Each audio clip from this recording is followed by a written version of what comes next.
ప్రజల శ్రేయస్సు కోసమే ఇందిరమ్మ ప్రజాప్రభుత్వం పనిచేస్తుందన్నారు డిప్యూటీ సీఎం బట్టి విక్రమార్క. నల్గొండ జిల్లా దామరచర్లలోని యాదాద్రి థర్మల్ పవర్ ప్లాంట్ను మంత్రులతో కలిసి సందర్శించారు బట్టి. తర్వాత భూ నిర్వాసితులను కలిశారు. భూ నిర్వాసితులందరికీ ఉద్యోగ అవకాశాలు కల్పించాలనేదే ప్రభుత్వ ఆలోచన అని చెప్పారు బట్టి. ఇప్పటికే 114 మందికి ఉద్యోగాలు కల్పించామని, ఆగస్టు 15 వరకు అర్హులైన వారికి ఉద్యోగాలు కల్పిస్తామని హామీ ఇచ్చారు. యాదాద్రి పవర్ ప్లాంట్తో పాటు పులిచింతల భూ నిర్వాసితులందరికీ ఉద్యోగాలు ఇవ్వాలనేదే తమ ఆలోచన అన్నారు బట్టి.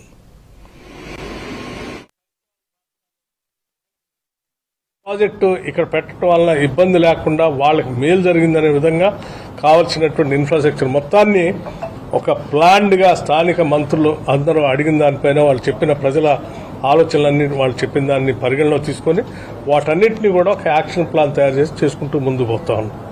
అట్లాగే ఇక్కడ నుంచి ట్రాన్స్పోర్టేషన్ పెరుగుతుంది అనేటువంటి భావంతో చుట్టుపక్కల ఉన్న గ్రామాలకి పొల్యూషన్ నుంచి యాష్ ట్రాన్స్పోర్టేషన్ జరిగేటప్పుడు రోడ్లు దెబ్బతినకుండా ఉండాలని ఒక సీసీ రోడ్డు కావాలనంటే ఆ సీసీ రోడ్డును కూడా శాంక్షన్ చేసి దానికి పనులు కూడా మొదలైనాయి.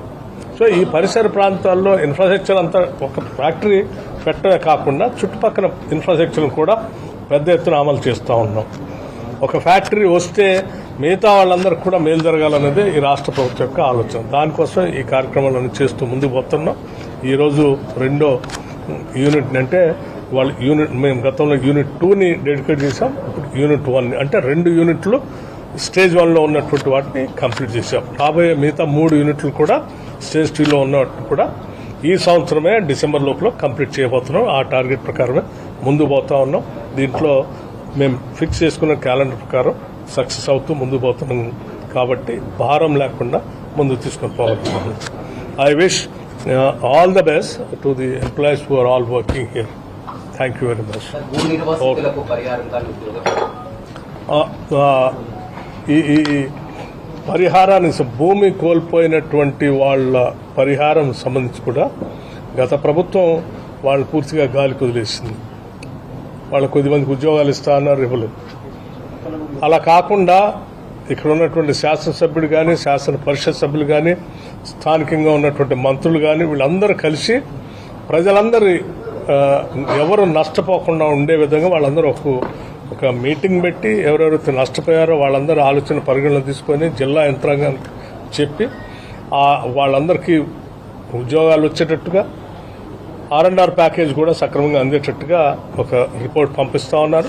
ఆ రిపోర్ట్ని తూచా తప్పకుండా రాష్ట్ర ప్రభుత్వం అమలు చేస్తుంది.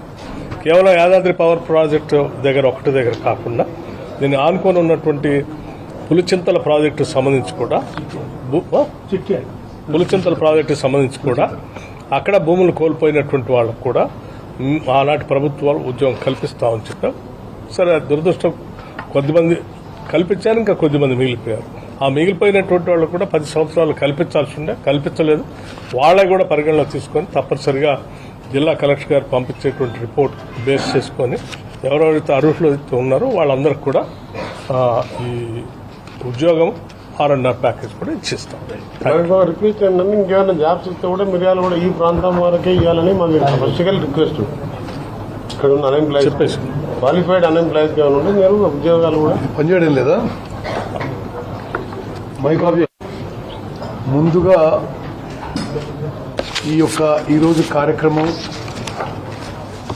800 మెగావాట్ల థర్మల్ పవర్ ప్లాంట్ ఈరోజు జాతికి అంకితమయ్యే కార్యక్రమంలో పాల్గొన్నందుకు మేము చాలా సంతోషిస్తున్నాం.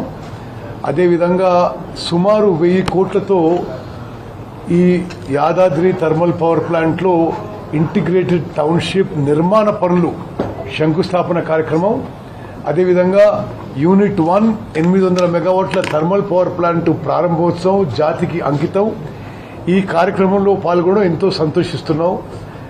అదేవిధంగా గౌరవనీయులు ఉప ముఖ్యమంత్రి వర్యులు బట్టి విక్రమార్క గారు ఫైనాన్స్ అండ్ ఎనర్జీ మినిస్టర్గా చాలా సమర్థవంతంగా వారి విధులు నిర్వహిస్తూ మరి ఈ పవర్ విషయంలో ప్రత్యేకంగా ఈ ప్రాజెక్టులో వారి ఇనిషియేటివ్ వల్ల, వారి చొరవ వల్ల, వారి డైనమిజం వల్ల మరి ఆల్మోస్ట్ ఆగిపోయిన ఈ ప్రాజెక్ట్కి మళ్ళీ పబ్లిక్ హియరింగ్ చేయించి ఎన్వైరన్మెంటల్ క్లియరెన్స్ ఇప్పించి పనులు వేగవంతంగా చేసి మరి ఈ రోజుతో 1600 మెగావాట్లు పవర్ ప్రొడక్షన్ మొదలుపెట్టడం జరిగింది.